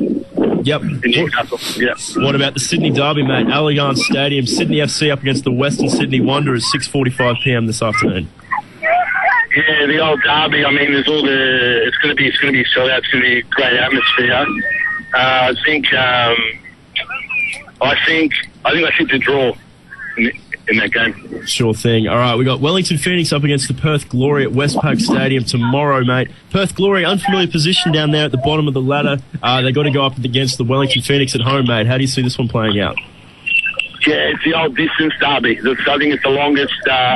It's the longest trip in world football for a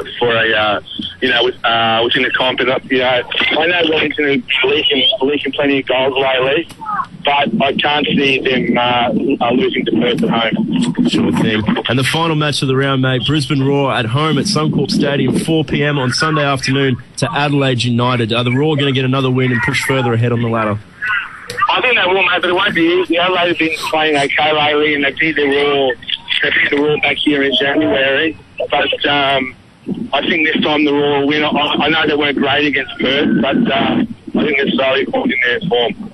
Sure thing. Let's take a look at the ladder at the moment. Brisbane Roar still out on top, 7 points clear of the Western Sydney Wanderers in second. We've got Melbourne Victory in third, Adelaide United, Central Coast Mariners, Sydney FC rounding out the top 6. Then we got Wellington, Newcastle, Melbourne Heart, I should say, and then the Perth Glory rounding out the ladder. Darren, let's take a trip over to Europe, mate. What's happening? Yeah, I was just going to say, just before we head to Europe, we should point out that the National Premier League is up and running now. We're into round 2, and from a local standpoint, it is important. So we'll just take a quick look at these matches. Redlands United overnight beat Western Pride 5-2 at the Cleveland Showgrounds, and the Southwest Queensland Thunder at Clive Berghofer Stadium, I'm going to assume that's Toowoomba, 1-0 up over Olympic. Palm Beach Sharks play Central Queensland at Mullawar Complex at 5 o'clock this afternoon. Brisbane City are playing the Northern Fury from Townsville at 6 o'clock at Spencer Park this evening. Moreton Bay Jets are playing Harrimal Muda A at 6 p.m. at Walter Park. Brisbane Strikers are playing the Sunshine Coast Fire at 7 o'clock this evening at Perry Park. And at Barlow Park up in Cairns, the Far North Queensland Football Club Heat are playing the Brisbane Roar. This must be their National Youth League, a youth league team at 7:30 at Barlow Park. And currently, after those first couple of rounds, you got Redlands leading the comp from Palm Beach and Moreton Bay Jets. And as I said, it's only just the one round played so far, so there's not much point going through the rest of that ladder. Just taking briefly, Marco, I know you're going to be touching on the and doing the odd preview here and there for the National Premier League. Is there anything that's standing out for you early on in the piece? Oh, mate, well, Olympic, the grand final rematch, they beat City 3-1 last week. And I'll be interested to see tonight how the Malaysian under-23 team, Hiramau Muda, go, because, they've come out here. There's been a bit of controversy about whether they should be in the league, but I'm a fan of the concept, and hopefully they'll do well. And can I assume this new team too is this a Brisbane Roar Youth League team? It is, mate. Yeah, they couldn't play last week because they had the last round of the National Youth League. Yep. But they're starting. They're starting tonight up in Cairns, as you just said. All right, fair enough. Just taking a look at Europe at the moment. In Spain, we've had a bit of a breakup of the crazy stuff that's going up the top there at the moment. Real Madrid now are 1 point ahead of Barca, 64-63. Atletico Madrid are a win behind on 61 points. That do you think maybe some sanity is going to happen in the Spanish league there, or do you think they'll be stuck together again very soon? As in the top two, Barcelona and Real Madrid. Well, Atletico Madrid have had a stellar season, haven't they? I mean, they've broken those two up. I know, mate. They've done really well, but I guess they've got a Champions League as well now, and I mean, Real Madrid seem to be hitting their straps, and Barcelona, I know they've been wavering a bit, so it's going to be a good finish. Yep, fair enough. Bundesliga, Bayern Munich, I think they've pretty much already won it, actually. 65 points. Borussia Dortmund, their arch rivals, they're on 45, and Bayer Leverkusen 43. And I think all three teams are still alive in Champions League. I know Bayern and Borussia are. So let's just see what happens on that front. Scotland, similar situation. Celtic well ahead, 75. They finally lost a match to Aberdeen, I think 2-1. Aberdeen sitting there on 54 points and Motherwell on 50. In Italy, Juventus sitting on 69, Roma 58, and Napoli 52. And if we take a look at what's happening in the Premier League at the moment, an unusual top four. That's a top four I like. Chelsea in 63 points. Liverpool sitting on 59, equal with Arsenal 59, and Man City 57. There your European spots. Spurs sitting on 53, Everton 48, and Manchester United, long time since we've seen them this deep into the season after 27 matches played, sitting on 45 points and in 7th spot, Marco. How long do you reckon David Moyes has got?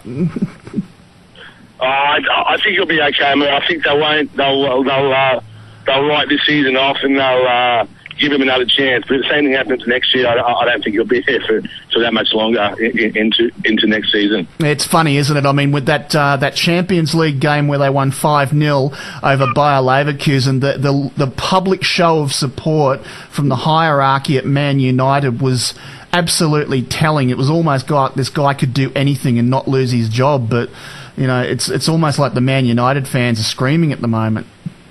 Yeah, mate, they're just used to so much success. You know, it wasn't going to be a tough job. Whoever took over from Sir Alex, but I mean, he was the one who wanted Moyes there. So I don't know. It's a tough one, you know. Yeah, and there was some rumours floating around that a conversation may have taken place, and this broke about a week ago that between Carlo Ancelotti may have been approached previous to Moyes.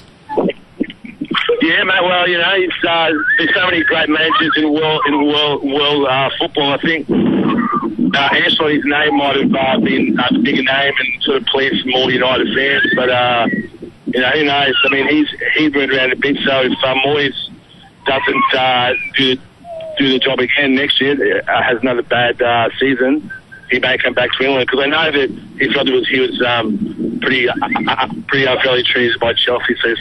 So he might have some unfinished business over there in the Premier League. Good on you, mate. Thank you so much. We'll catch up with you next week. No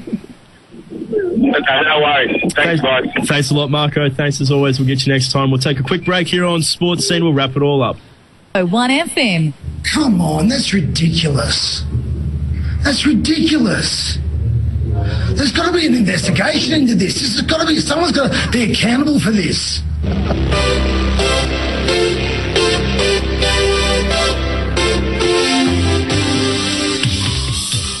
Yes, welcome back to Sports Scene. We've got to wrap it all up here. It's been another fun show. Thanks to Jeff Tuvey. We've got to get some great twos footage, some great twos audio to end the show there. I think that's a great way to finish it all up. Guys, thanks very much for being with us this morning. Thanks to all the guests who've been here, to Marco, to Megan. It's been a great fun show as always. Craig, thanks for being with us. Thanks very much, mate. Just all the best to Fraser Thurlow, ex-Southport Labrador player who's playing with Essendon and going into the season proper. Chris Chard, thanks for being with us this morning. You might enjoy the footy today, everyone. Absolutely. Darren Madigan, thanks as always. Thanks, mate. Fingers crossed Spurs beat Chelsea this weekend so Liverpool can stay in second spot. That's it. I'm back on the Cowboys to get a win tonight against the Raiders as well. Thanks very much for listening this morning. We're going to the news. Stay with us on a 101 FM.